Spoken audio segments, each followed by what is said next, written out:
All right, so it is the morning of Wednesday, July 27th, 2016, and we are here in Tiffin, Ohio at the farm of Daryl and Diane Moyer, which is farmed by Moyer brothers, and we're here with Daryl, Diane, and Dennis Moyer. I am Jess Lamar Reece Holler, and this is an interview for the Ohio Ecological Food Farm and Movement Memory Project. Can I have you guys each introduce yourselves? I'm Daryl Moyer. I'm a partner in Moyer Brothers LLC, and we farm about 240 acres organically.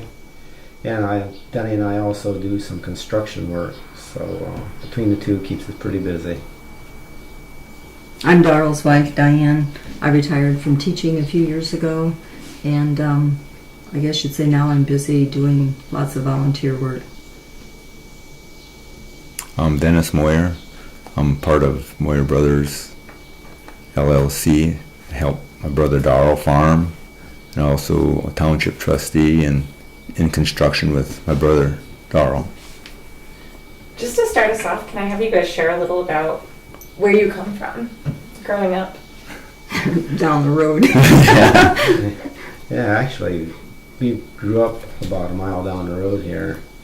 And my grandparents owned a dairy farm, and we always, when we were kids, we loved to go over there and work in the summertime and just keep us busy and keep us out of trouble. I grew up right here. This was my home with my mom and dad. And my dad was in an accident and was killed, and then Mom moved to town, and the chance came up for us to buy this place. So we grew up only a mile from each other, not really knowing each other till high school. So. Growing up, did you guys think you'd get into agriculture? Well, Yeah, it was always. I always think wanted so. to farm. I think so. Yeah. Can you tell me a little bit about how Moyer Brothers came about? How did you guys get started? We just decided after we got out of high school we wanted to farm, so we started buying machinery and started renting some ground. We farmed chemically at first. Then we got tired of the chemicals. Did you know, I'm just trying to think, did you know when you went to Dayton after high school that you wanted to farm at that point? Well, I kind of always wanted to farm, but I didn't think we could make a living at it, so I knew I was going to have to do something else to pay the bills. So I got started in the construction work then, and Denny and I worked together on that for over 40 years. So How did you train in construction? I worked for two other contractors in Tiffin for a while, and then I also went to school for architectural engineering. So that really helped. How has that tied into your agricultural pursuits? How was it tied in? Yeah, was it something that like helped financially support it, or? Well, when we started the partnership, Denny and I and our other brother started it together, and we all put in equal amounts of money or machinery to get started. And then basically that's how we got started, and we rented ground. But we never put any money in other than that from our, we never put personal money into the partnership. It either had to pay its way or it wasn't going to work. So Now, I'm curious what your agricultural educations were like in high school.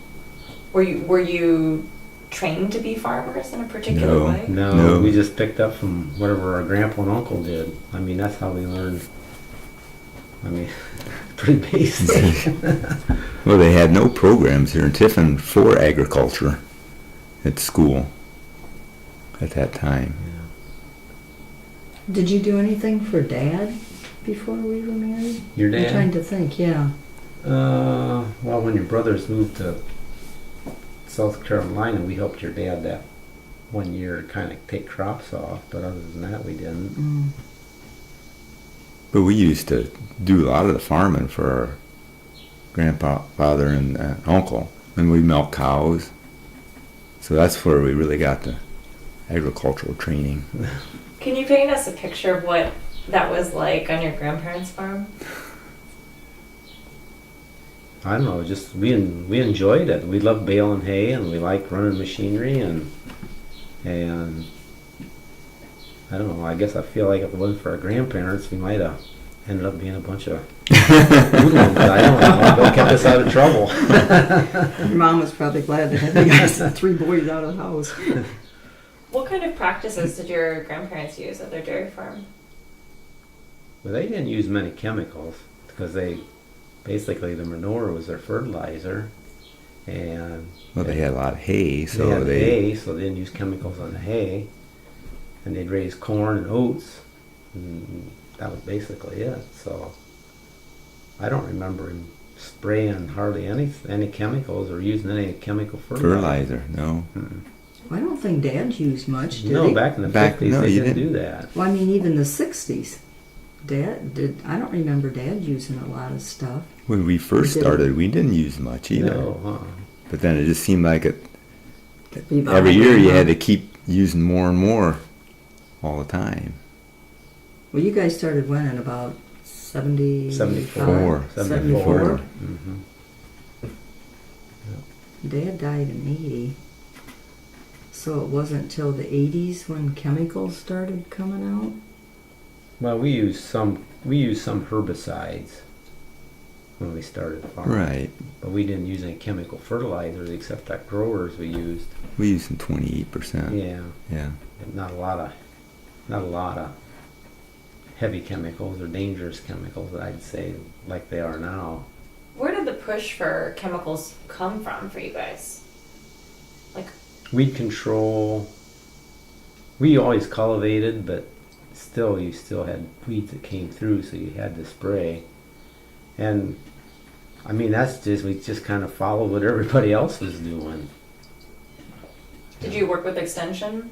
No, we worked with a guy out of Green Springs, Ohio, and He had a fertilizer he had a company. fertilizer company, and he said, if you guys had put some 28% nitrogen on your corn, you could really get a lot more yield. And I thought, well, what the heck, we'll try it. We tried a strip, didn't we? Mm-hmm. So then that's kind of got us hooked. Because that corn really looked nice and green, and others looked a little on the yellow side. So that's how we kind of got started in the chemicals. But after a while, it just seemed like there's more and more chemicals you had to use, or they wanted you to put more fertilizers on to get your yields up, and not realizing that was could really damage the soil in the future. So that's when we got to start thinking about organic. Well, I think when the kids were little, we got thinking about that stuff too, didn't we? Yeah. If I remember right. Because it always bothered me that Daryl, they would be out there having their hands and stuff and their arms. And then the more reading I was doing with the kids and trying to keep them healthy, it just kind of made me cringe. Well, nobody ever said those chemicals were harmful to you. They always said they were safe. They were safe, and you always had, if you had a nozzle plugged on your sprayer, you just went out, cleaned it out, and you got your hands in it, and never thought anything about it. And then pretty soon they started coming out with, well, this can cause cancer, or this can cause this problem or that problem. Well, I thought, man, I think we better look into something else. Do you guys remember feeling ever sick or feeling any body effects? Not really. Mm-mm. No, it's just that everybody always sprayed and you smell the chemicals. When you wake up in the morning, it used to smell real fresh and clean outside. Well, then they started spraying. You get up and go, oh no, phew, what's that smell? And even now it's that way. It's hard to go for a walk in the mornings where it doesn't smell Mm-hmm. certain times of the year. So how did you guys hear about organics? Do you remember, were there particular things you read, or a person who helped turn you on to that? Well, there was a guy by the name of Howard Zerger. He was an older guy, lived a couple miles from here, and he was kind of into organic. And I don't know how we got to know Howard. Was it something with our fruit trees we had planted, or? I don't know, we just kind of investigated into it, and then Howard knew a guy that sold organic products like compost and natural products. So then we got connected with Ohio Earth Food and Larry Ringer, and then we got started on that in about 1980. Well, actually, It's it been a was long before time. that. It was back in the 70s, late 70s. Yeah, because you tried some. We tried some on another Really? place just to experiment with it. And then when we bought this place, then we started switching or trying organic fields, switching each field over one at a time. And then we started then on Denny's farm, switching that over gradually. What So did, that was in 82 we 82, bought this yeah, place. 1982. It's been a while ago. Hmm. what, We went down to sprays, Yeah, Howard to or Rec Spray. Rec Spray. We went down to their farm for a tour and talked to them, and I don't know, we just decided we was going to try it, see what happened, and it was a little rough at first because our yields dropped down. Plus then the markets, I mean, you really had a hard time finding markets. Well, we first started, there was no markets. No, we we just took it actually- to the elevator. Yeah, we actually sold a local elevator, which was disastrous. You used to spend a lot of time though on the phone Yeah, well, we trying to still find do. marketers. Yeah. Yeah. Yeah, but I don't think you spend as much time as you used No, to. it's there's a lot of markets out there now. You have people calling you now, or Mhm. before nobody called. Yeah, you had to find all your own markets. I usually give my little speech at the beginning, like, I'll make a secret hand signal because it picks up things from the table. Usually it's me. I just hit the table with my glass water bottle yesterday. So what did you guys expect would happen? You were concerned about the chemicals. Most of the support, it seemed like, was for chemical agriculture, and yet you're trying this organic thing. And how many acres did you have at the time? Like, We farmed 800. 800 acres at that time. it's But kind we of a big experiment, a big risk, Well, right? but we were only experimenting on this farm and Denny's farm. Yeah. We didn't switch any of the other ground We, over. like I say, we did a field each year.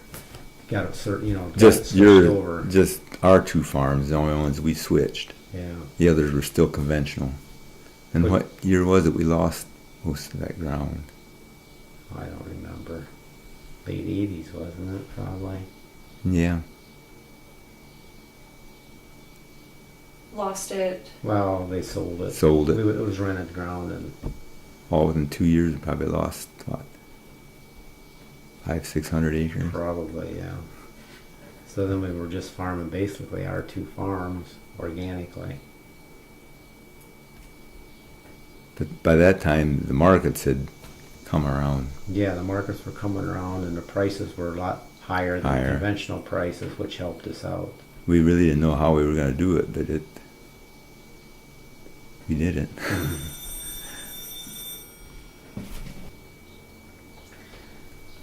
So we are back with the Moyers, and you guys were saying that I was asking you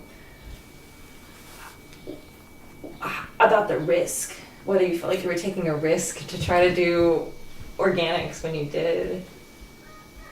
Yeah, you were taking a risk. I mean, when we first started, the markets weren't there, and the prices weren't there, and financially, we were taking a risk.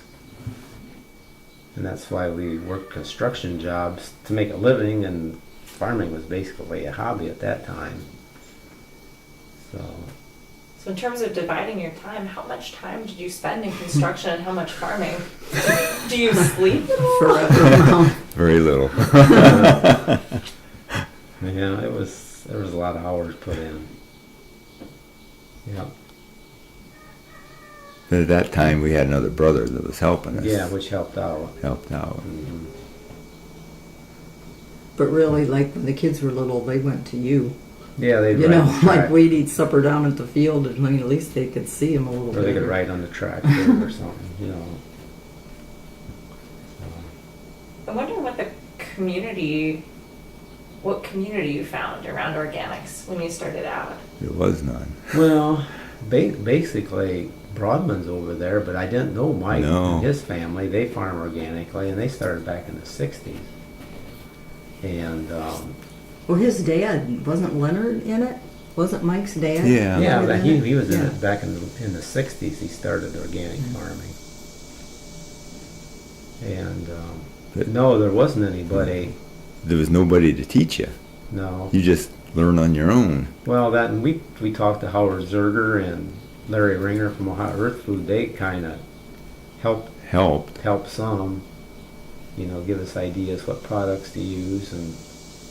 You did a lot of reading, don't you think, on this stuff? Yeah, we did a lot of reading and stuff to find out what products to use. I guess the only thing that was kind of, when we first started organic farming, everybody says, well, when you get your soil in balance, you won't have to put any other inputs in it. And we thought, man, that'd really save us a lot of money on inputs, but it's not that way, really. You always have to be putting something in, even if it's just a cover crop or Right. something. And we always take a soil test about every 3 years just to give us a guideline where we're at on nutrients in the soil. And we found out a lot of the companies that sell natural products, they really push to put a lot of inputs in. But if you put on what they tell you to put on, you won't make any money. So we always just kind of put on what we thought we could afford, and it's worked out pretty good. Our yields have came up, and I think the quality of our grain is a lot better than it was originally Yes. too.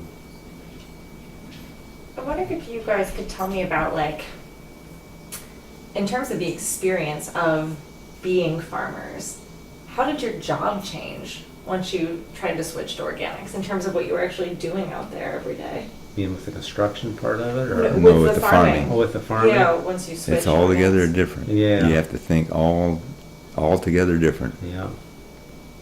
I mean, as soon as you get the crop in the ground, you got to start thinking about weed control. So you've got to be rotary hoeing.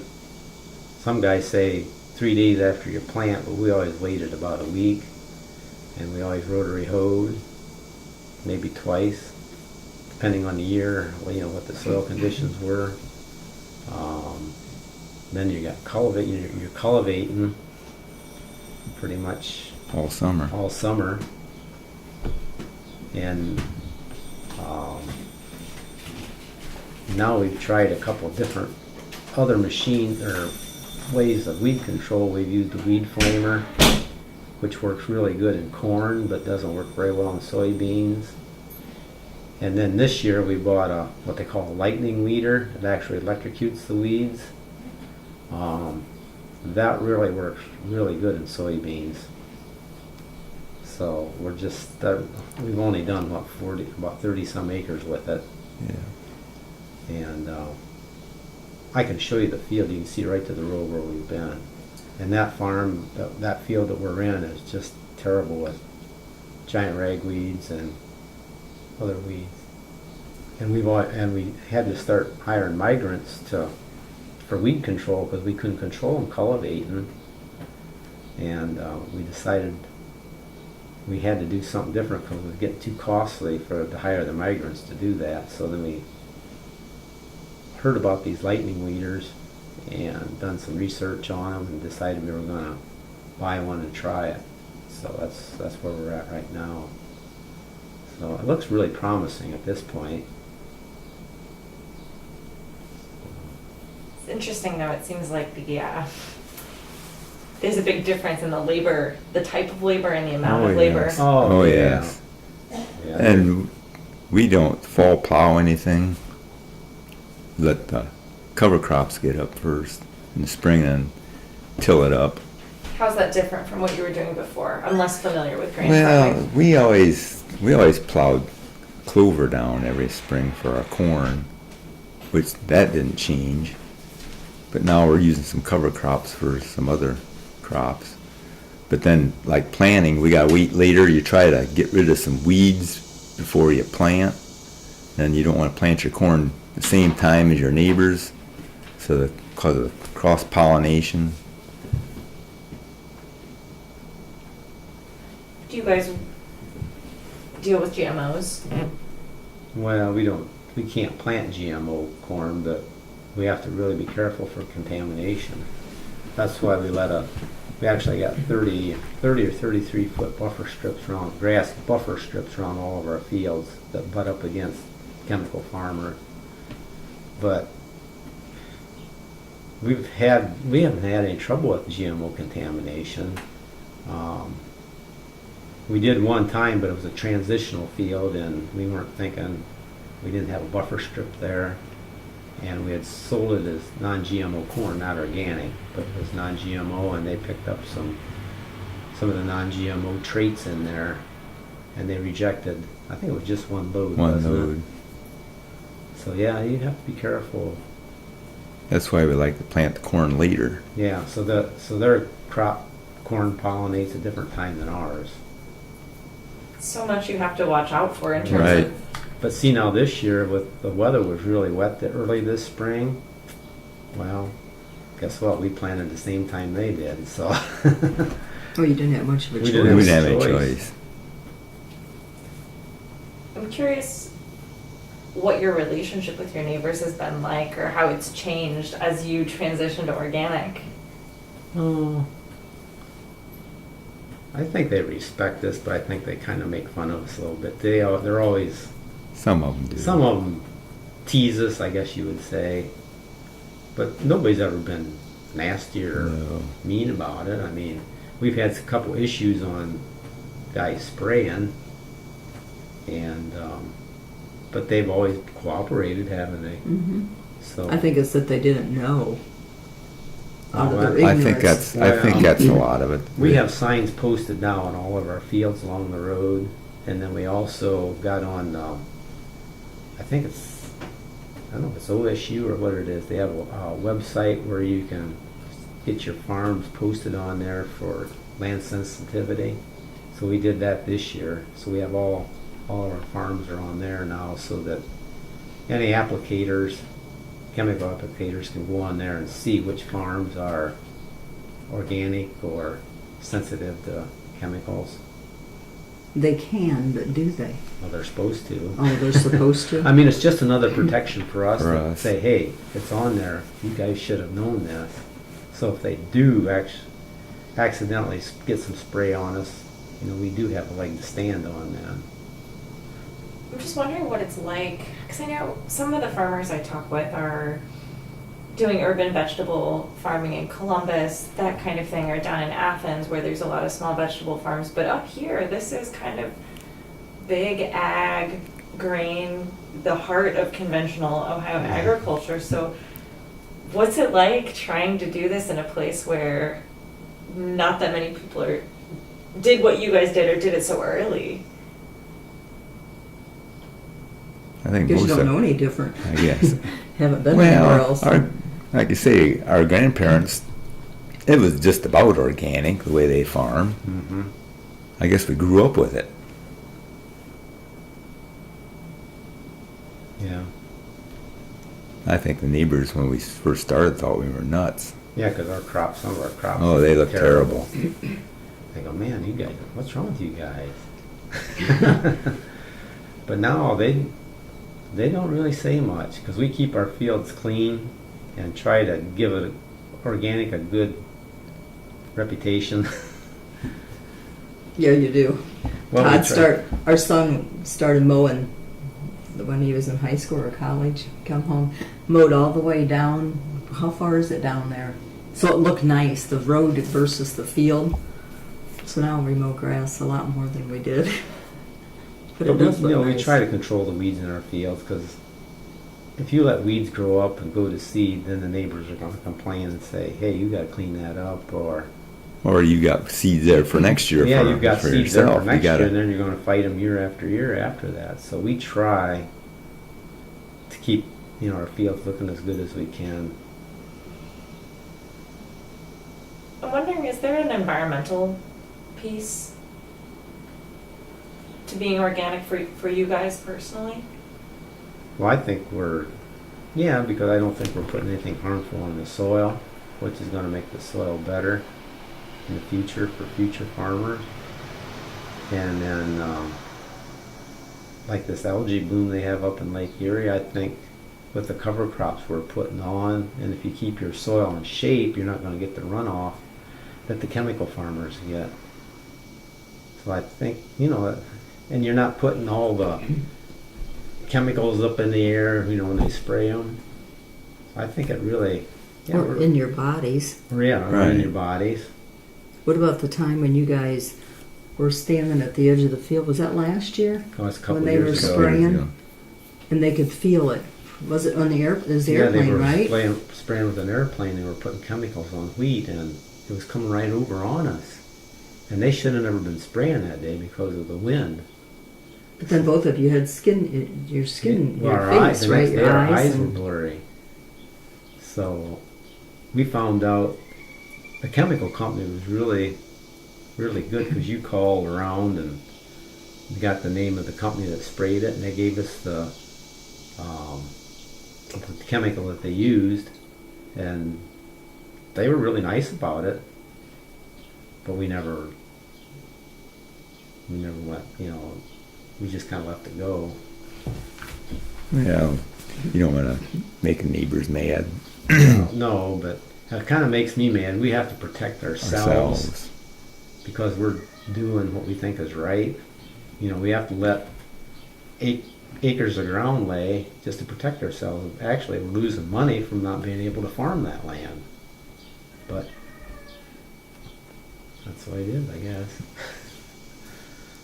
What would you guys like to see as organic farmers that would make it easier for you to do what you feel like is right and make a living out of it? Are there measures that would like to see happen? I'd like to see more research done on the organic. I'm sure we could get our yields just as high as the chemical if they would put the research into the organic. Yeah. And I think they're starting to do a little more. They are a little bit. Because our yields have really came up in the last, 5-10 years? Yeah. Because we use a lot of chicken manure.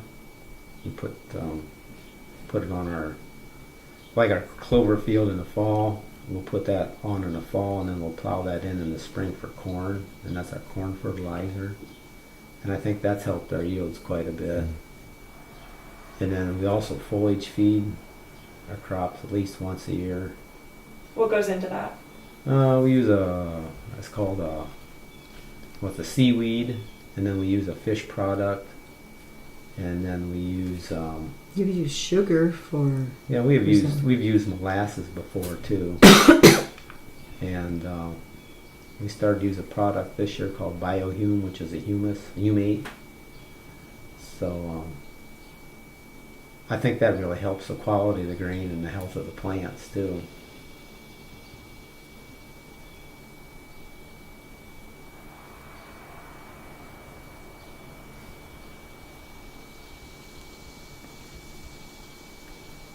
I'm curious if switching to organic inspired you guys to change other things in your lifestyle personally, like in terms of how you eat or how you live your life at all. Well, we try to eat. I think our eating came before. Yeah, we've before always you tried to farmed eat that way. Yeah, we've always tried to eat good quality food. We try to eat as much organic as we can, and Diane has a big garden and she does a lot of canning, and then we try to buy as Organic, much organic milk, and we have our own eggs, so we try to eat as much organic as we can. And so far we haven't had any major health issues, so I think Yeah. so. I think that started out when we were first married, wasn't it? Because we tried to keep ourselves in a budget, and it's unbelievable, but back then groceries were $6 a week. Well, okay, we thought it was a choice of either decent food or junk food, so we kind of, I think we just made good choices at the very beginning. Yeah, now you can't buy what? Not much for $6. No. But I think that's how we got started. And then when I was in l.r.h, there was a section in there on nutrition and stuff. I think that's how we got started from the very beginning when we were married. What did you? There was a section in what? Well, I belonged to a l.r.h group, which was for breastfeeding your babies. It was a support group, but one of the meetings every fourth quarter was on nutrition. And they were into eating healthy and staying away from the sugars and chemicals and all that.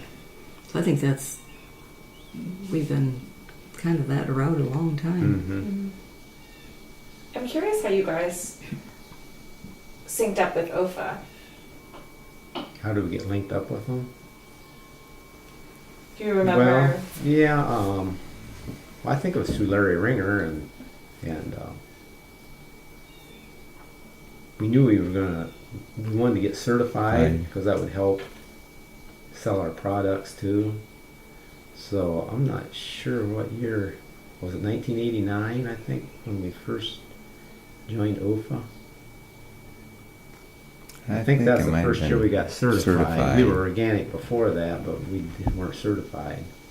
So then we certified in '89 through OFA, and it was there were two groups together, Chapter 1, Chapter 2, and then they got into OCIA, which is an international certification agency. So we certified through OCIA for quite a few years so we could sell our crops overseas. And then the two OFA chapters split up. There was a Chapter 1 and Chapter 2. So we went with Chapter 1 because it's closer to our area. And then we dropped OCIA then a couple of years after that because we just felt like we really didn't need the OCIA certification because we weren't selling much overseas. We were trying to sell locally if we could. So OFA's really got our grain growers chapter really has a good, I don't know if I'd say educational, but our meetings are really, we try to do something educational to keep the guys updated on stuff. And our president, Dave Shively, he really does a good job of getting speakers in and informing everybody what's going on. So I really feel good about our OFA chapter. You have farmers that come and drive quite a ways for those meetings. Yeah, don't you? yeah. We've got like 30, I think there's like 38 members in that chapter. So we usually have about 30 guys each. We have a meeting every month, January, February, March, April. And then we kind of skip the summer months because everybody's busy. But we usually try to have a summer meeting. We're going to have one, I think it's August 19th. We're going to have a meeting and then a farm tour. So. But how far away? Some of those farmers drive a long way, Yeah, so some it of must those be guys good or they drive wouldn't 2 come. hours to get here. So. Tell me more about farm tours, and has that played a role in your own ongoing organic education? I don't know. It's just interesting to go to other organic farmers to see what they do. You know what equipment they use, what inputs they put in, and you just learn a lot of different things. Sometimes you can use them in your operation. Sometimes they don't work. So I mean, it's just an exchange of ideas, really. Well, at the meetings, they even talk back and forth. Yeah, we'll just have what are you doing?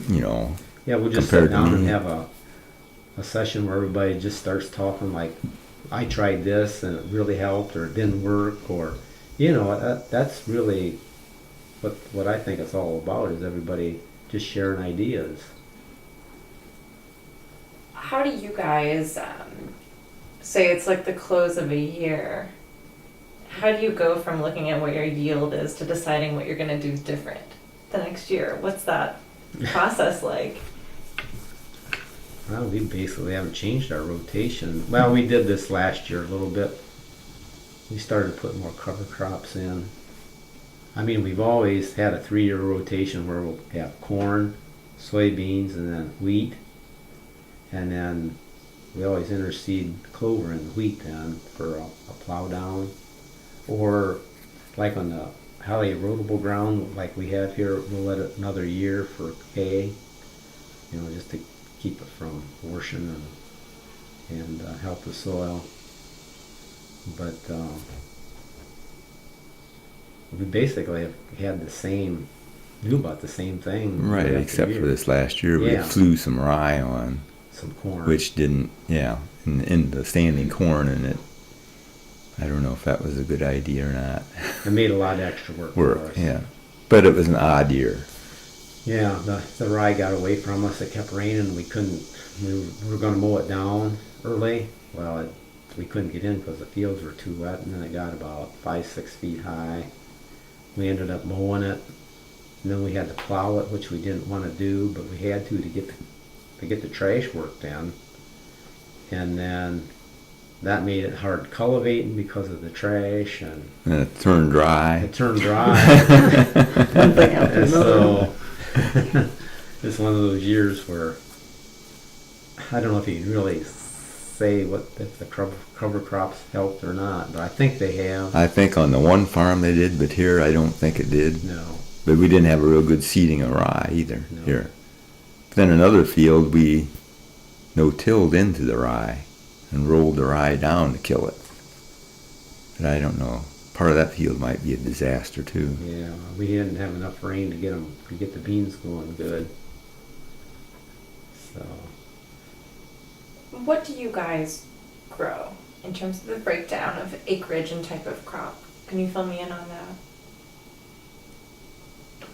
we grow corn, soybeans, soft red winter wheat, and then clover hay and clover seed.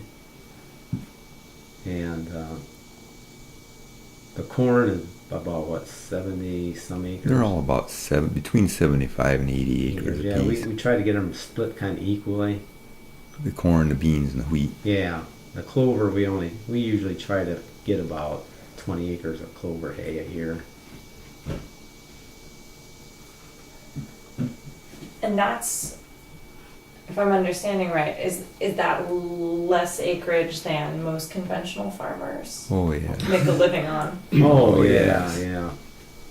I'd say a lot of the guys around here probably farm some of the big guys farm 3,000-4,000 acres. Well, I'd say the average guy around here is probably 1,000 to 1,500 maybe. Maybe, I don't know. But there's people from coming 20 miles away farming around here. Yeah. You don't know your neighbors, We were just lucky a few years ago that we used to help a guy farm, took his crops off, and he passed away, and his wife wanted to know if we wanted to keep farming, wanted to farm this place, and we decided to do it, but we had an awful time. We got it switched over to organic, but it took us 5 years to get it switched over. And then last year we had a chance to take on some other land that was in the government ground for like 30 years. So that we could start farming organically right away because it was never sprayed. So it's really hard to pick up ground, especially for organic purposes. Because of that transition time. Well, that and another guy just down the road, his farm was for rent, and I called him a couple times, and he's afraid it'd be weeds. If we, because we don't use chemicals to control the weeds. So he ran into a guy that's about 20 miles from here. So. And a matter of money, who pays the most. Yeah, who pays the most money? That's probably the biggest. I think that's thing. that's the biggest Yeah. thing. And the thing is, a lot of those people are big farmers, aren't they? I mean, lots of They- acreage. They're all You chemicals. can't compete with them. No. But I don't say this I think we can make more per acre than a conventional farmer. I mean, we can net more per acre. And we're not in it for the money, but that comes, because we do a lot of extra work. I feel like we should make a little more money. We do a lot of You do a extra lot of extra I work. know. But everybody's always bragging about, well, my wheat made 100 bushel an acre. Well, What yeah. do they have in it? What huh? did you end up making in the end? Did you make any money? You mean after you take out their Yeah, if you expenses? take Yeah. the expenses out. Or you don't have the high expenses No, that they do. Right? No. What keeps you guys farming? It's clearly hard work and a lot of hours, and you're maybe still doing construction? Yeah, we've cut back on the construction. I think we're doing a better job on the organic farming since we cut back on the construction work because we can be there when we should be there to get the job done, especially on weed control. Because before it was like, well, we either have to do it after we get home from work or Saturday or Sunday. So I think we're doing a lot better job I think so. farming since we've cut back on the construction. But I think you put in as many hours. I don't Yeah, we see. I don't work as see you many around here hours, at I night mean. sitting around. Why do you keep farming? What do you like about it? Just like being outside and smelling the dirt and watching the crops grow and I guess it gets in your blood. yeah, it's in your. I mean, I don't know. But there are days you wonder. I know there's some days it'd be like calling the auctioneer. Yeah, I'm curious. I like asking people this question sometimes. If you guys wouldn't have started Moyer Brothers and the construction business, what else might you have done with your lives? And Diane, it sounds like you've had another life as a teacher as Yeah, well. you're right.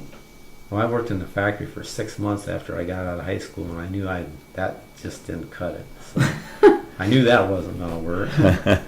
So then I went to school for architectural engineering, and after I got done there, I go, man, I don't want to sit behind a desk and do drawings all my life.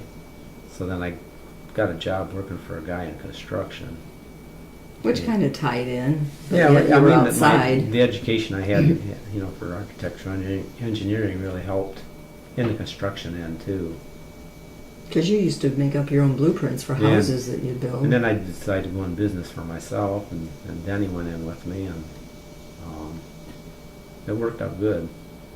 I mean, you could kind of come and go and what's fit the farm, and if you're working for somebody else, you can't always get off when you want to.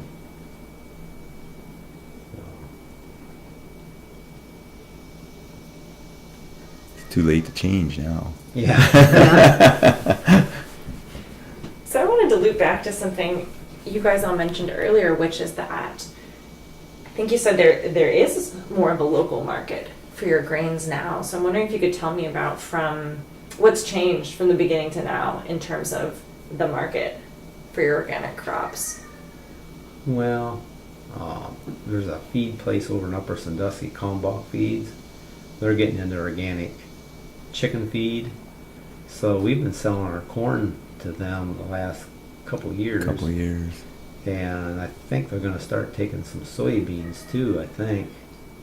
A few. A few. And then maybe, I don't know about wheat, but Manil Milling over in Fostoria now, they're getting into organic flour. And they have bought a place over by Upper Sandusky, and they're contracting organic wheat acres right now. What does that mean? Well, you can say you got 70 acres wheat out. You can contract 70 acres or so many bushels. But this is the first year they're actually doing that. So I don't know how it's all going to work out, but I hope it does because it's a local market, less trucking, less pollution from trucks running up and down the road. So and their prices have been pretty competitive. So if we can sell locally, I would rather do that than ship something to Pennsylvania or east or west coast or wherever it goes. That's where we first started selling stuff. Yeah. Corn to the East Coast. Yeah, big chicken farm. In fact, Rex Spray got us Yeah. hooked up with them. The first year we hauled our corn down to his place to sell. Yeah. How does that work in grain farming? This is a very naive question, but I think maybe some people listening will be equally naive. So are you responsible for not only finding who will take your grain, but shipping it there or contracting with a middleman to get it there? Because the elevator will do all that for you if you can take it there. But if there's not an elevator, you have to like find a place that grows chickens and get your corn to them. Is that how it works? They usually most of them line up the trucking. You know, they take care of the trucking. They have their own people. Well, you have to be careful too, because they have some companies have designated trailers or for organic use only, because we have to sign an affidavit that says that the trailer was cleaned before we put our organic grain into it. That way, if there's any contamination, they know it had to come from somewhere else. So, but That's what's nice about the local, because if you sell like the East Coast, usually that's a back haul, and you know sometimes they'd haul junk, scrap steel to Detroit, and they'd come down and then wash their truck out and then come down and haul organic stuff back. I go, I don't know about this. But now they're getting a lot more particular. Kalmbach Feeds actually has a guy that hauls it for them, and he has a trailer that trailer is just designated organic. But I mean, we still inspect it, and we still have to sign the paper that says that it was clean. And it's easier to work with them when they can come and when they can't, because right. On the others, well, we'll be there at a certain time. Well, then they didn't get their load dumped at a certain time, and then you could wait all day and they wouldn't show up. She asked how that you see changes or whatever. What about down the road with Aaron and Christy Buskert? I mean, that is amazing. That's a definite change in our community. Yeah, it's a young couple who's starting an organic produce. It's a huge area. It's not very far from here. It's a lot of handwork for a young couple. But they go to farmers markets and try to sell their stuff. Yeah, they just certified, I think, last year for the first through OFA. I think they're doing pretty good. But it's a lot of work. So, and then there are, what is there?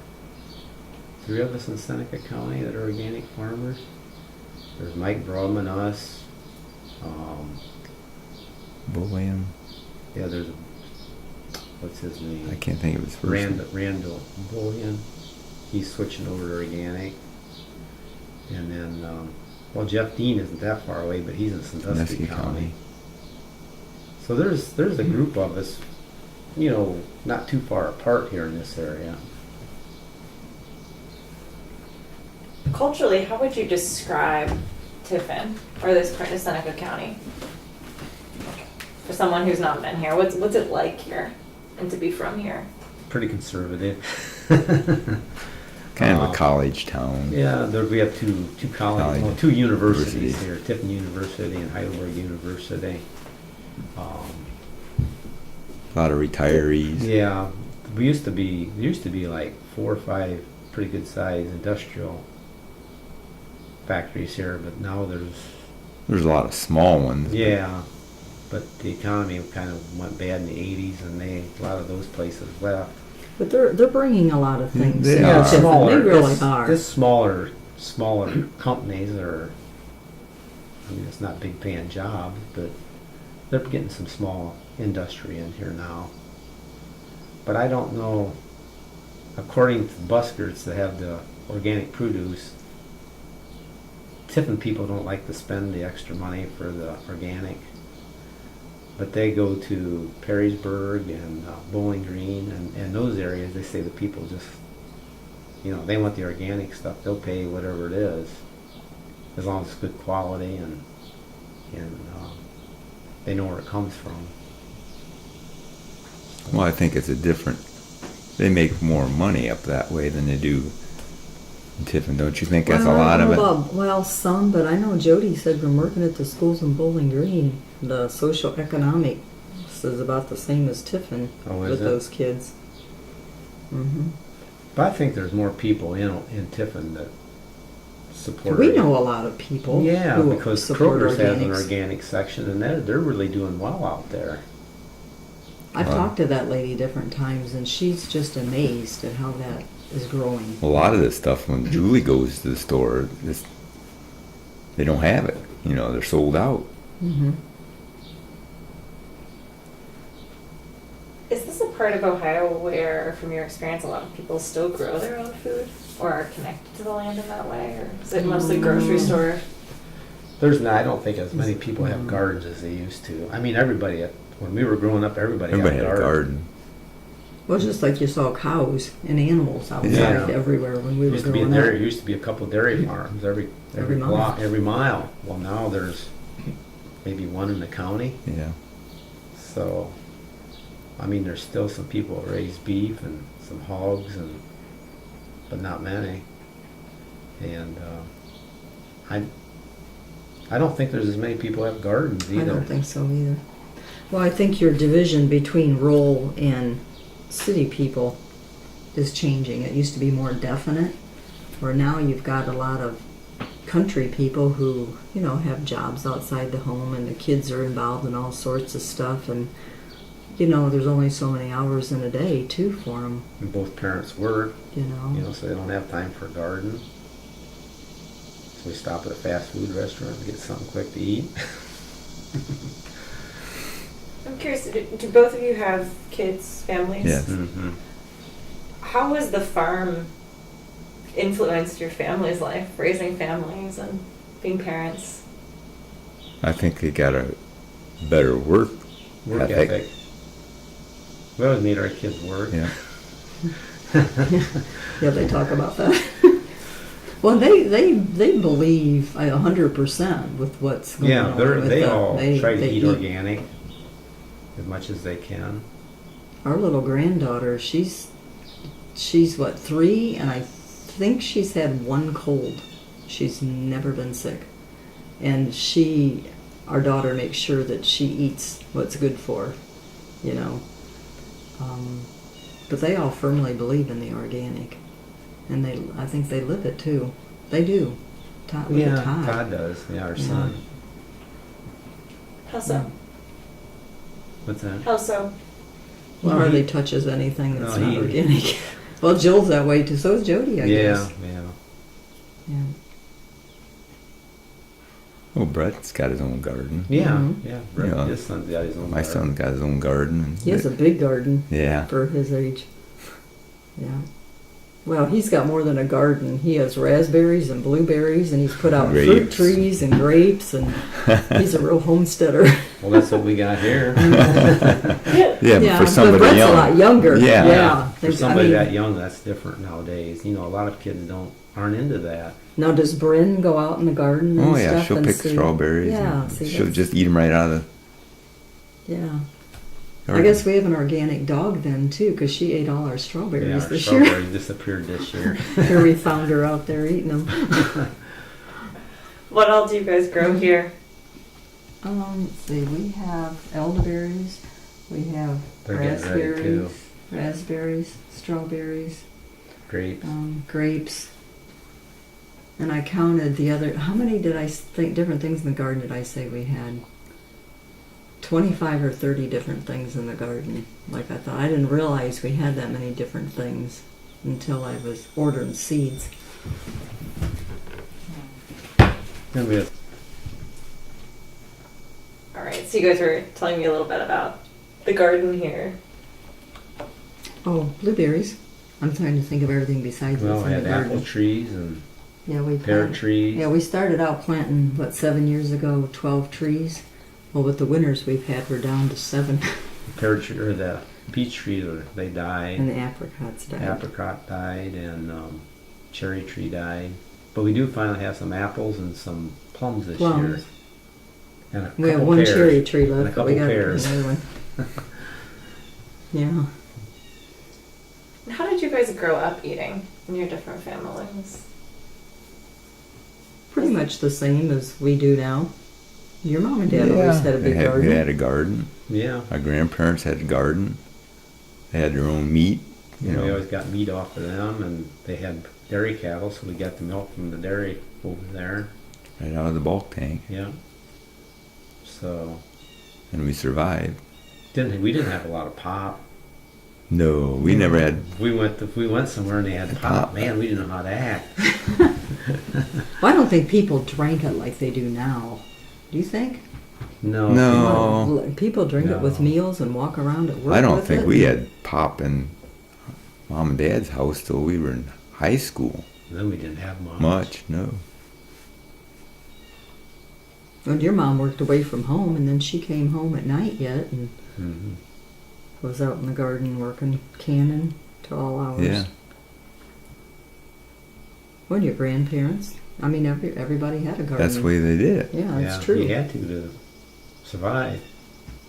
Were there big vegetable farms growing up that you guys remember, or was it Oh already yeah, mostly a lot, grain? Yeah. a lot of them. Well, the neighbor down here used to raise tomatoes, the Trables. Remember when Yeah. we were kids? They That's had right, they did. tomatoes, and then north of us. Oh. it was- Oh, the north of us Oh, a just lot. one of us, produce there was stand after cabbage another. and They had all kinds of vegetables and fruits. Well, they down still there. raise pickles down there. And there's still orchards. A lot Yeah. of orchards down north or up north. But there isn't the, like going Clyde direction or towards Fremont. Remember on Morrison Road how there were all those It was all- produce yeah, it stands? was- yeah. There aren't any left on Morrison Road, and Clyde, a lot of those have closed down. There's a couple left over there. Used to raise a lot of sugar beets too, but that's kind of changed. Yeah, they just had tomato fields after tomato fields north of us Yeah. there. Cabbage, Cabbage, a lot of cabbage. A lot of cabbage, yeah. pickles. Well, the pickle station was down there. Well, they still raise pickles. Pickles. As many as they used to. I don't think. Why do you guys think the vegetable production went out? Probably because of the migrants, you think? No, I think. See, Heinz is still down Fremont, but they They ship everything in from out west. Because of they go where it's cheaper, right? I don't know why they do. I don't know how they can raise something 2,000 miles away and ship it in cheaper than they can raise it locally. I don't understand that. I'm curious, you guys have mentioned a couple of times migrant labor in this part of Ohio. Tell me about that.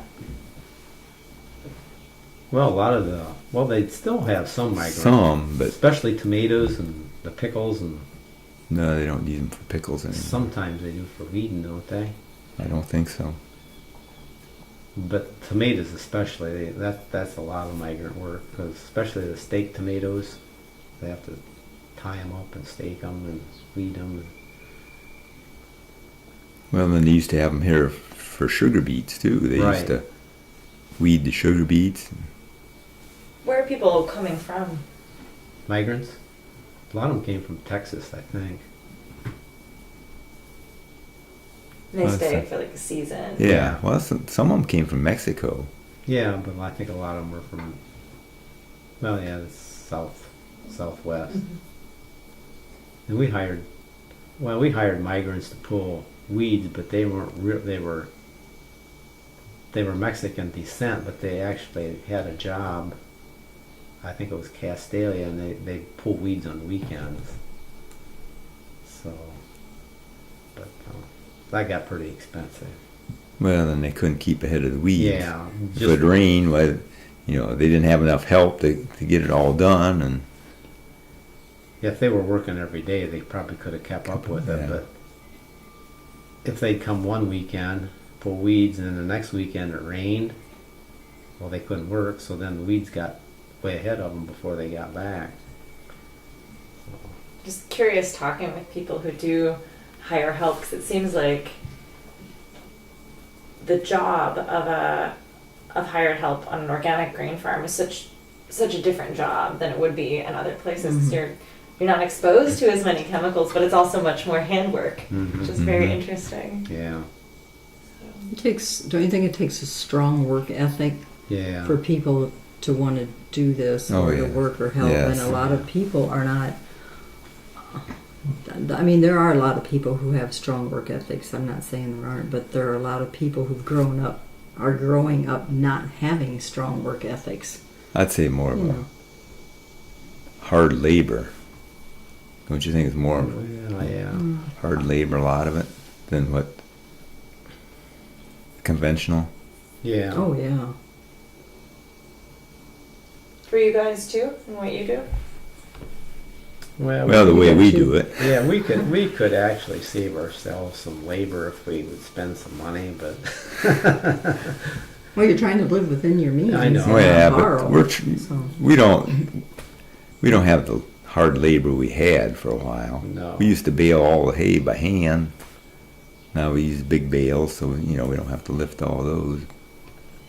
But we use dry fertilizer compost. And when dried, we yeah. shovel all that into the by planter. hand. We could go to liquid, which would be a lot easier. But we don't know. We like the product we're using. We hate to change. So I wanted to ask you guys a particular question, and maybe I'll throw this your way, Diane, which is that I think not too many farmers I've talked with have the privilege of getting to farm where they grew up. So I'm curious what that's like for you to live here and have the farm to have farms close to where you all came from, but particularly on land you grew up on. I think of Dad a lot.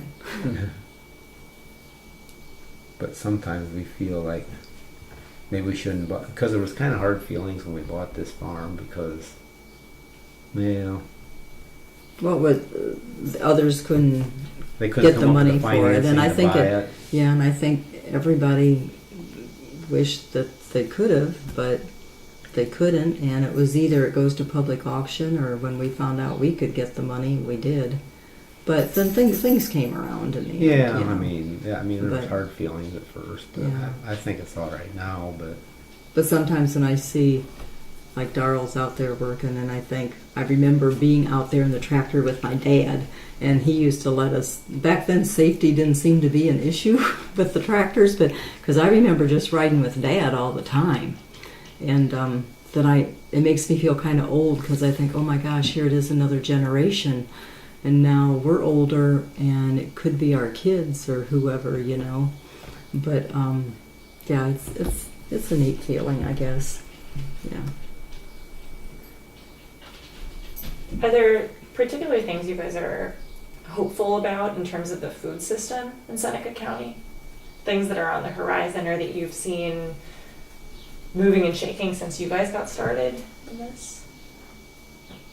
I'm glad to see more women talking about organic farming, and more interested in what their kids are getting, and like the local Kroger's that Denny said, the lady there says it's just growing by leaps and bounds. And I think, although there's a lot of people who don't understand organic and they're not buying organic, they're just going and buying whatever's cheapest. I remember when the kids were little, I had to join a food co-op to get organic things, and now it's a word that most people seem to be familiar with, and it's fairly easy to get something. If you can't get it in this town, there are other towns that now carry things. So I think it's growing a lot. Don't I you? think it People are is, more yeah. aware. Well, people like to know where their food's coming from, and if they can identify, like you say with this interview here, if they can identify with farmers and who's raising it, what's put on it, and actually come out and see it growing, I think that really helps too. And I think with the buskers down here, that's a kind of a plus for us too. Yeah. Yeah.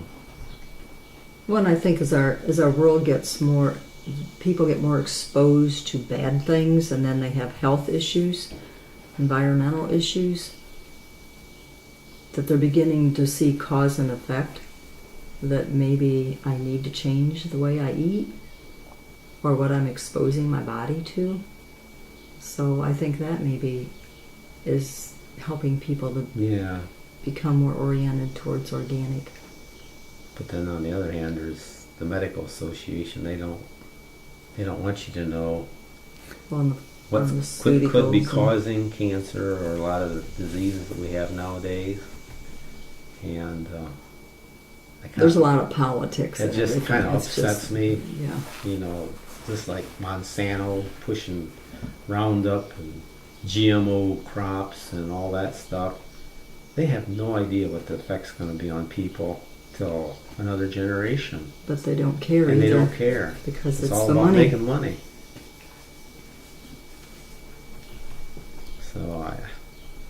That just really burns me up. Better not go there. We won't go there. I don't think our life expectancy is going to be as long as our parents, because I think, like I say, they had gardens, they ate good food. Don't you think? Yeah, They didn't use chemicals on the gardens.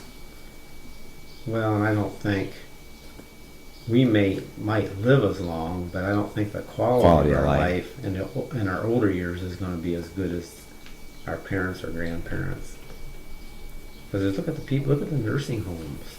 I mean, they're filled with people that have Alzheimer's and all kinds of problems that you never used to hear that much about it before. Well, look at the obituaries. At the age some people are Right. dying. 40s, 50s, 60s. I mean, every day. I mean, I don't remember people dying that young. Well, and generation look ago. going down the street anywhere. People are Not healthy. not healthy I looking. mean, they don't even look healthy. And that kind of makes me mad too, because with the health system the way it is, we're paying for those people that are having medical problems, and they don't care. They're not taking care of themselves. But then they don't pay for preventative things. No, like we go to the Sort of. chiropractor, we do homeopathic stuff, and Massage therapy and we have to pay for that out of our pocket to try to take care of ourselves. If there is something so what we're hoping with this project is it's not just, it'd be great if fellow organic farmers listen to this. It'd be great if beginning farmers and young people who want to try organic listen to these. But I think one of the things we're especially interested in is people who come to farmers markets who might be like, that's not for me. What is organic about? Could listen to this. So if there's something you would want people to know who don't understand organics or who are skeptical about why you guys have spent your lives doing this, what would you tell them? Why does this matter to you? Why should it matter to them? Well, it just makes sense to me if a chemical farmer sprays a poisonous chemical on a plant, it's going to end up in the food system, and you're going to end up eating it. And then what's that going to do to your body? I don't think people realize that. And I guess that's one thing I would think I would want people to think about. And it tastes better.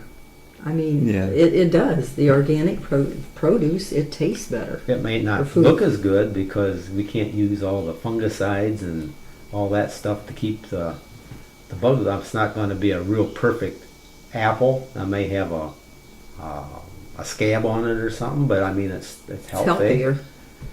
We have a big place about 12 miles from us that sells apples, and they ship them all over the United States.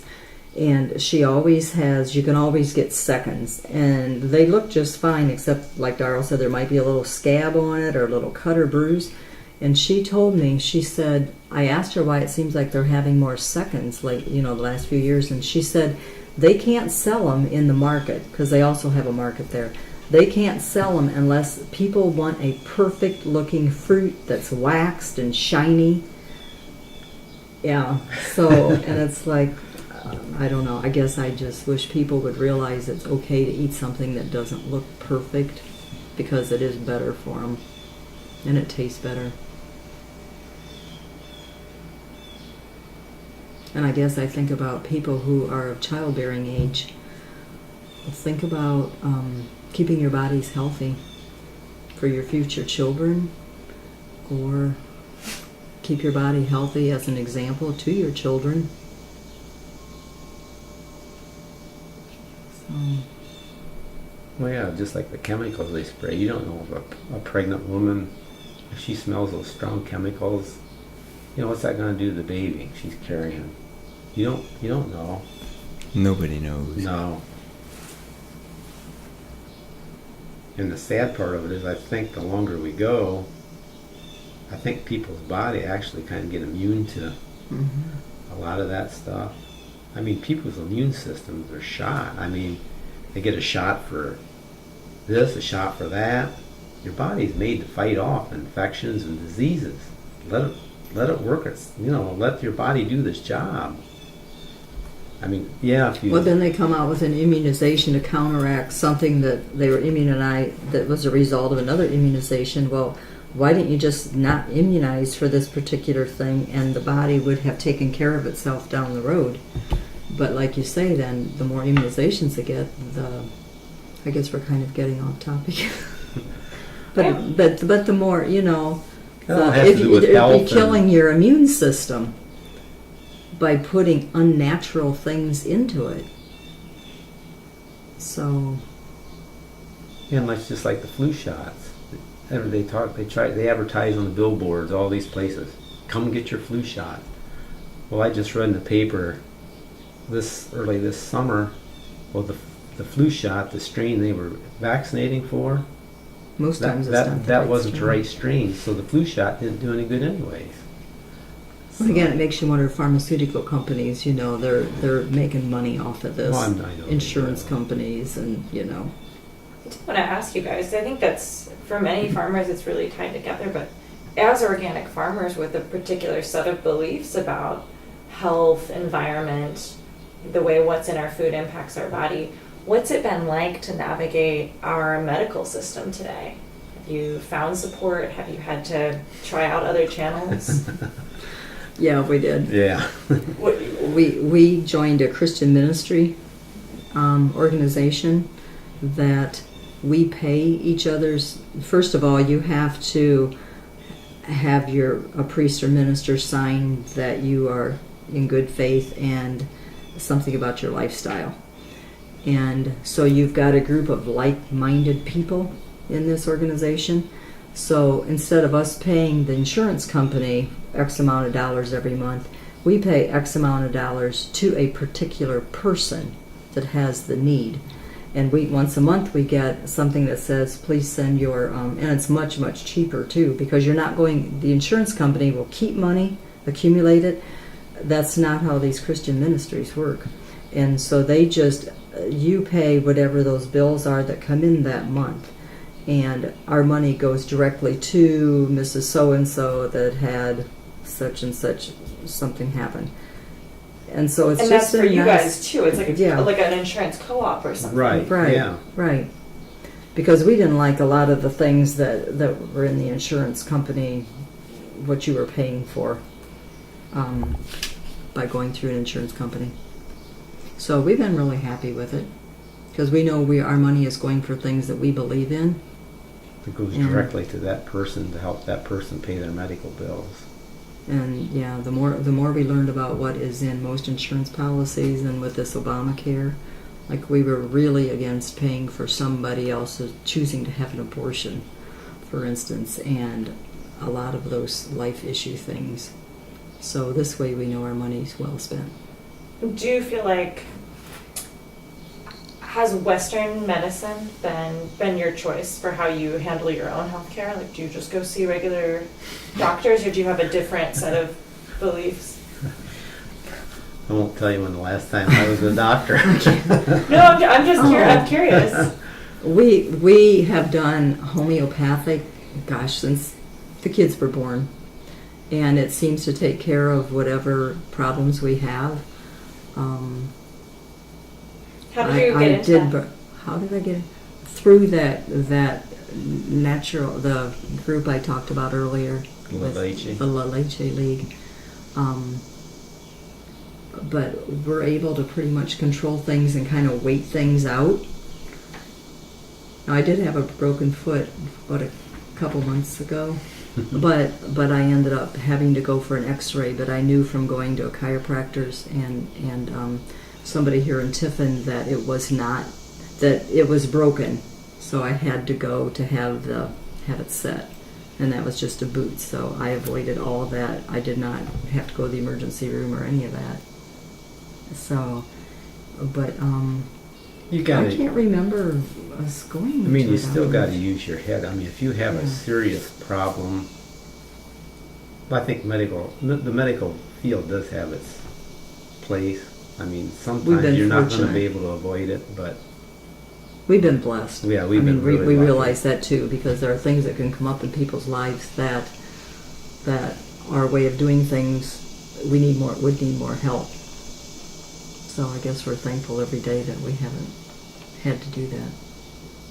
We've like 5 more minutes left maybe, but I'm just curious if you guys could talk more about the networks you found of people who share your beliefs and have helped you grow as organic farmers, but also in terms of a healthy lifestyle, whether that's OFA or other networks in Ohio. Because what I found talking with people is often these are not the official things that get talked about in schools or in extension or by the doctor. You have to find other channels.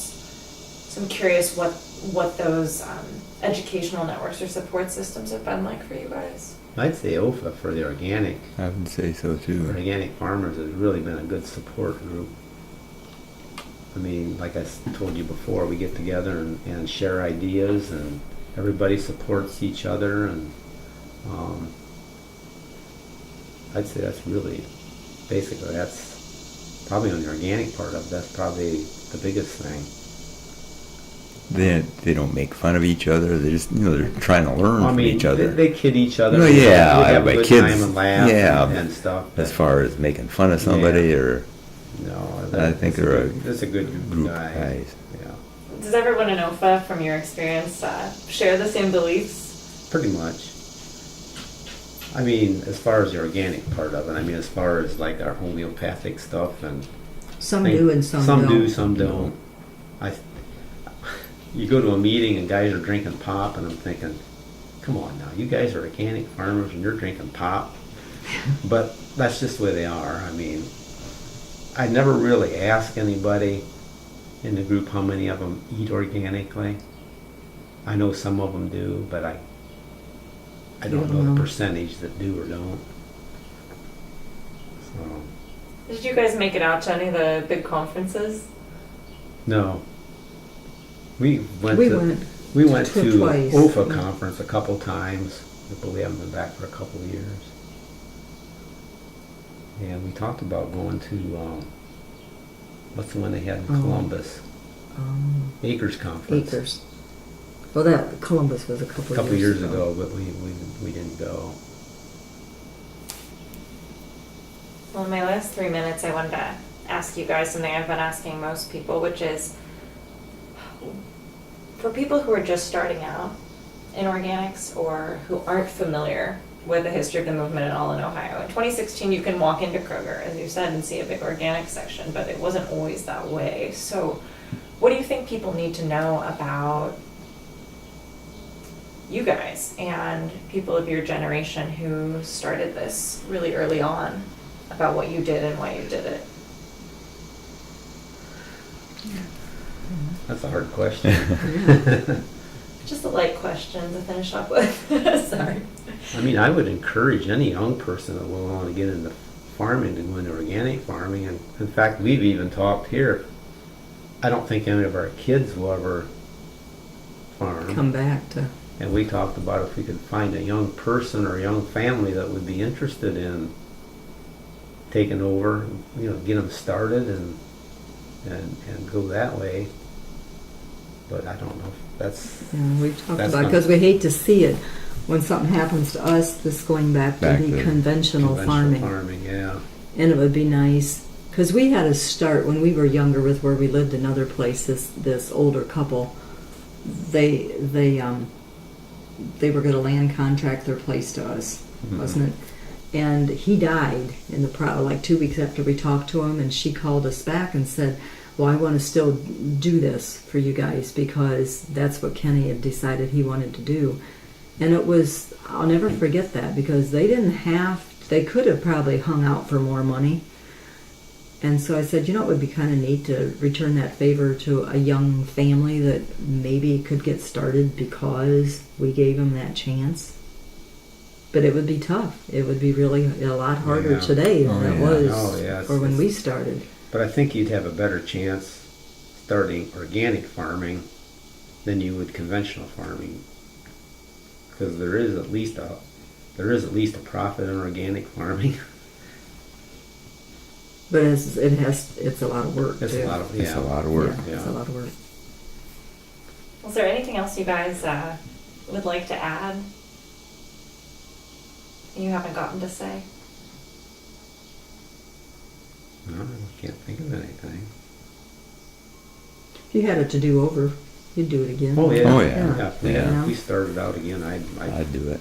I wouldn't change anything. And there is a satisfaction in knowing you're doing what you feel is right for your bodies and for your environment. And it's nice to hear the chickens out there, and it's nice to walk outside your door and get your own food. Well, the meet kids a and lot of grandkids people. can come Oh, yeah. around and you don't have to worry about chemicals. Yeah, Mhm. our granddaughter just loves to come here and just do whatever. Yeah. So it's been good. Yeah. Been some tough years. I'm but gonna say it's it took a been long road. Long way to get here. There was a few years I didn't know. There was a few years we just about quit farming because financially we just couldn't hardly do it, but we made it. Persistence is a virtue. Yeah. We didn't get rich. No, you're not going to get rich, but it's a good lifestyle. Well, and you just learn to adjust your style of living based on You your just live income. within You your don't live means. within your Yeah. If live you don't, within you your know, if means, you don't have money, you don't go out to eat, you don't go to the movies, you and that's stay okay. home and look at each other. There's always too much stuff to do. Well, thank you guys so much. I think our dog alarm is going off. So once again, it's Wednesday, July 22nd, 2016, and we're here in Tiffin, Ohio with the Moyers. We've got Daryl, Diane, and Dennis talking about the rise of Moyer Brothers and your involvement in early organics. So I'm Jess Lamar Reece Holler. This is for the Ohio Ecological Food Farm and Movement Memory Project. And can I have you guys all sign off and say goodbye? Thank you again for sharing with us today. Thank you. Thank you. Thank you very much. I hope somebody can maybe Learn. benefit from some of the information we gave out. Thank you.